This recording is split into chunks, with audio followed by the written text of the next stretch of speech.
Meal prep won't fix your diet if you're making the same fundamental mistakes every week. Most people think that prepping meals in advance is the answer, but the truth is, if you don't address these 5 key issues, your meal prep is just wasted effort. Today, I'm going to break down 5 meal prep mistakes that can ruin your results and the expert-backed strategies that actually can make it work. I worked with a lot of people who thought their meal prep was the answer and they just needed to meal prep better. The problem wasn't their Sunday routine, it was how they approach food altogether. We're going to go beyond just chopping vegetables and packing containers. I'm going to show you how to actually prep meals that work with your metabolism, your hormones, and your schedule.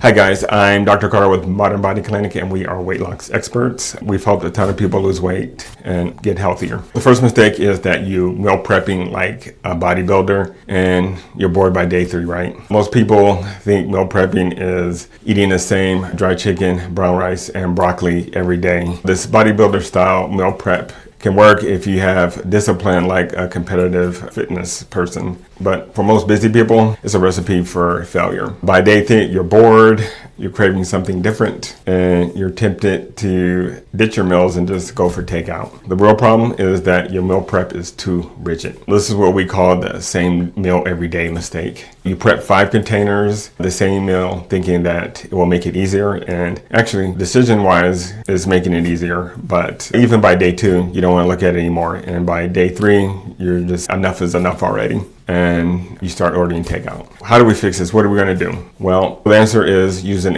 what's called a modular approach. Instead of thinking in meals, we're going to think in components. You want to think about a base, protein, and a topping. A better meal prep would be combining these. So a base would be quinoa, brown rice, sweet potatoes. Protein could be grilled chicken, salmon, even tofu, hard-boiled eggs. These are examples of the protein component. And then toppings could be roasted vegetables, sauces, avocados, nuts, even fresh herbs. And then mix and match those throughout the week. You might have chicken, quinoa, and roasted vegetables on a Monday. And then Tuesday, maybe you have shrimp, rice, avocado, spicy mayo on Tuesday. These introduce a lot of variety and definitely will make it easier for you to stay on track. Now, sauces are very nice to help with variety, and there's a lot of healthy options out there. You can use pesto, you use hot sauce, there's a number of, even hummus, there's a lot of different things we can use for the sauce. The other part of this is when you use that approach of chicken, brown rice, broccoli, is that it's missing flavor. We want to actually start with flavor in mind. That's going to make it easier for us to stay on track. Simply marinating the protein for a couple of minutes before you cook it is going to even make a world of difference. It doesn't take that long. Roasting the vegetables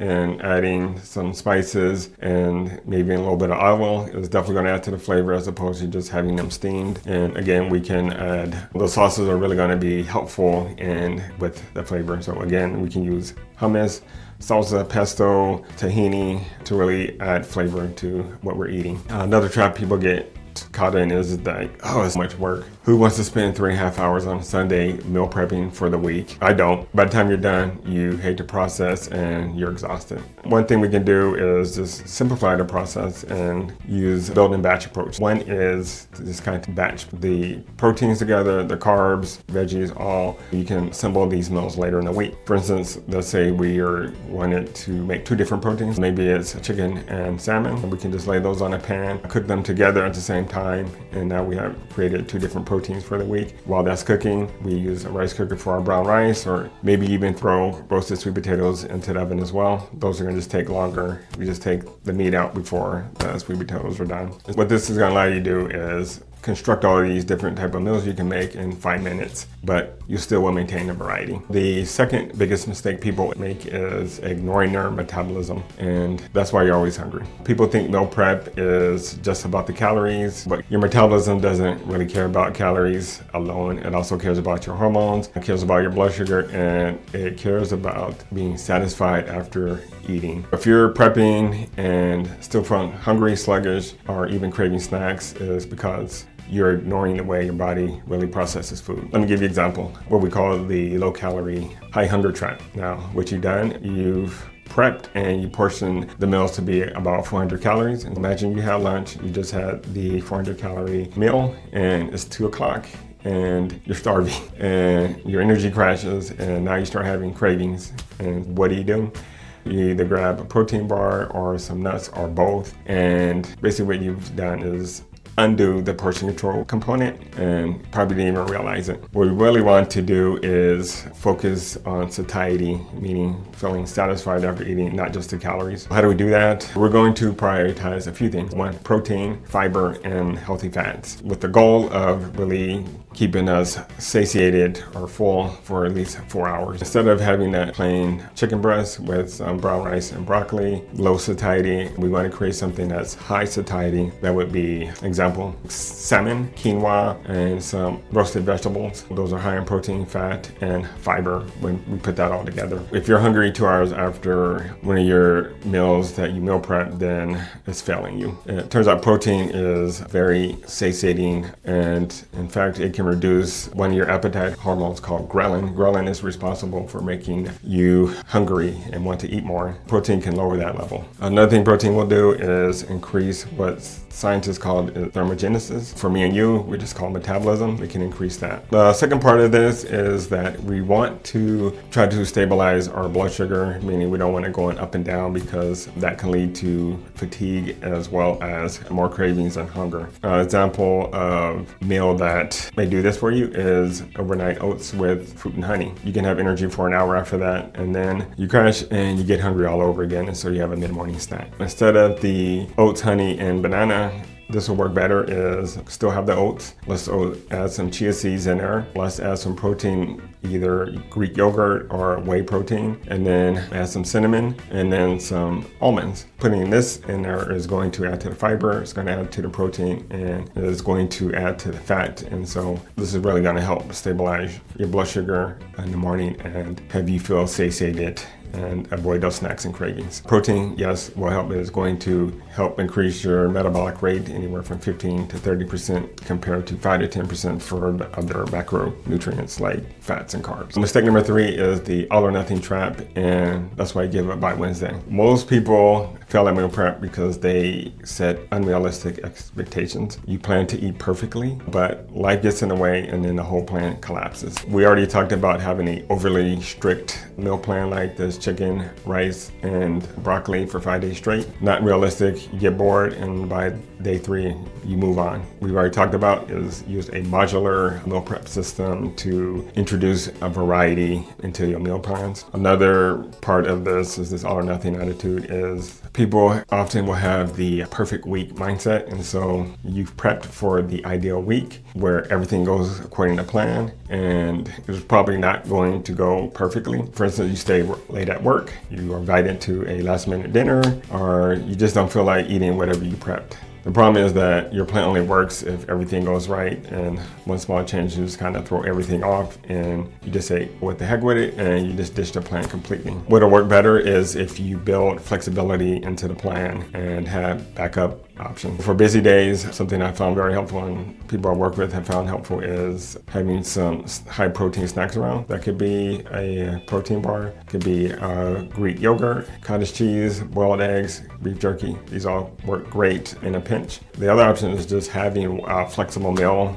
that you can just do whatever. Just plan for those meals to be something that you can eat out, because again, things happen and we don't want to consider it part of the plan. Mistake 4, wasting time on the wrong foods. And most people assume meal prep means spending hours in the kitchen, chopping, cooking, boiling, portioning out every ingredient, but the truth is you're probably prepping things you don't even need. Imagine this: you go to the store and you buy 10 different vegetables, because variety is key, right? Now it's the middle of the week and you've only used 4 of those vegetables and they're starting to wilt, and by the end of the week they're just not usable. You just can't eat them, you end up throwing them out. Now you wasted time preparing, the money buying, and the effort of prepping them. What can we do instead? Pick 3 to 4 versatile vegetables that we can use in different scenarios, and this is going to make it more likely that you will eat them. Bell peppers work great. You can use them in salads, You can use them in fajitas. You can use them in stir fries. Pretty versatile. Another vegetable you can add is either zucchini, asparagus, or green beans. You can add these to pasta, roast them on the side as just standalone to part of the meal, or mix them with eggs with breakfast or dinner. You can have eggs for dinner. And spinach is pretty versatile as well. You can put it in salads. You can throw it in your smoothie or with your eggs or an omelet. Now, what part of this of wasting time on the wrong foods is having the idea that you need to cook everything from scratch. Not true. You think you gotta roast the chicken, boil the rice, saute all the vegetables, and then you end up spending 3.5 hours in the kitchen. What we can do instead is use shortcut ingredients. Rotisserie chickens work great. You can just eat the chicken itself. You can shred the chicken and use it in a salad or wraps or stir fry. That works well. You can use frozen pre-chopped vegetables. It costs a little more, but saves you so much time in regards to prepping them. And they're frozen so they can be used on the go. Or if you ran out of time and you got home late, that's something you can use in a pinch and as healthy as the regular produce. Another way you can use shortcut ingredients is microwavable grains. Work at quinoa or even brown rice. You can use these in the microwave to heat up quickly, and those will save you time, like have it done in 90 seconds. The takeaway is not everything needs to be made from scratch, and so we're going for efficiency, not necessarily perfection. And mistake number 5 is not having a backup plan. And what happens is one busy day can just derail everything. Most people will prep thinking they're gonna have a perfect week, but life never goes as we planned. Maybe you get stuck late at work, and your kids get sick, you just don't feel like eating it or whatever. Without a plan B, one chaotic day can just send you into takeout. One of the mistakes around this is that you prep 5 meals and you think that's your only option. And let's say you forgot lunch or you don't have time to heat it up or whatever. Now you're starving and your option is whatever's closest, and a lot of times that's fast food. That's what you have. And you feel like you failed and you tell yourself, all right, I'll get it back on track next week. How do we fix this? Is always having backup available. If you have something in the office or even in your car as a backup, that will save you. And so that could be, we talked about protein bars before, having beef jerky, mixed nuts, or even those little tuna pouches. Those can work well.